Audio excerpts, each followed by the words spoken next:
নমস্কার বন্ধুরা, আজ রবিবার সকাল সকাল থেকেই দেখছি আকাশটা মেঘলা এবং এক ফসলা বৃষ্টিও হয়ে গেছে। আমি মাকে নিয়ে গিয়েছিলাম রিপোর্ট করাতে।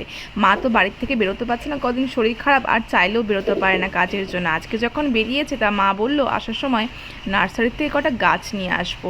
প্রথমেই গেলাম নার্সারিতে, দেখলাম বৃষ্টির জন্য প্রচুর গাছ নষ্ট হয়ে রয়েছে। তা আমি আবার জিজ্ঞাসা করলাম, এখন গাছ নিলে কি বাঁচানো যাবে? বলল হ্যাঁ, যেগুলো রয়েছে এগুলো বর্ষার জন্য উপযুক্ত। তো কিছু গাছ নিলাম এখান থেকে। মেনলি আজকে নিতে গিয়েছিলাম জলপদ্ম, স্থলপদ্ম এবং নীলকণ্ঠের থোকা গাছটা।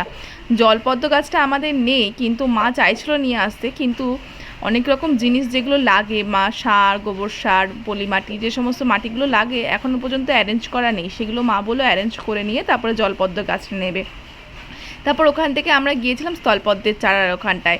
দেখলাম স্থলপদ্মের সিঙ্গেলও রয়েছে, আবার থোকাও রয়েছে। সিঙ্গেলটা আগে ছিল আমাদের, ওটা থোকাটা একটু বেশ ভালোই লাগে, তাই থোকা একটা গাছ নিয়ে আসলাম। স্থলপদ্ম গাছ দেখলো, বললো তো ওরা গোলাপি হবে, কিন্তু বাড়িতে লাগিয়ে দেখবো পরবর্তীকালে এটা কী রঙের হয় তোমাদের সঙ্গে শেয়ার করব। আর নিয়েছিলাম থোকা নীলকণ্ঠের গাছ, যেটা আমাদের বাড়িতে ছিল, কিন্তু এখন পরে বর্ষার জন্য না গাছটা নষ্ট হয়ে গেছে। তো এই কতটা গাছ নিয়ে বাড়িতে আসলাম। পরে দেখা হচ্ছে নতুন একটা ভিডিওতে। ভিডিওটি ভালো লাগলে চ্যানেলটাকে সাবস্ক্রাইব করতে কিন্তু ভুলো না।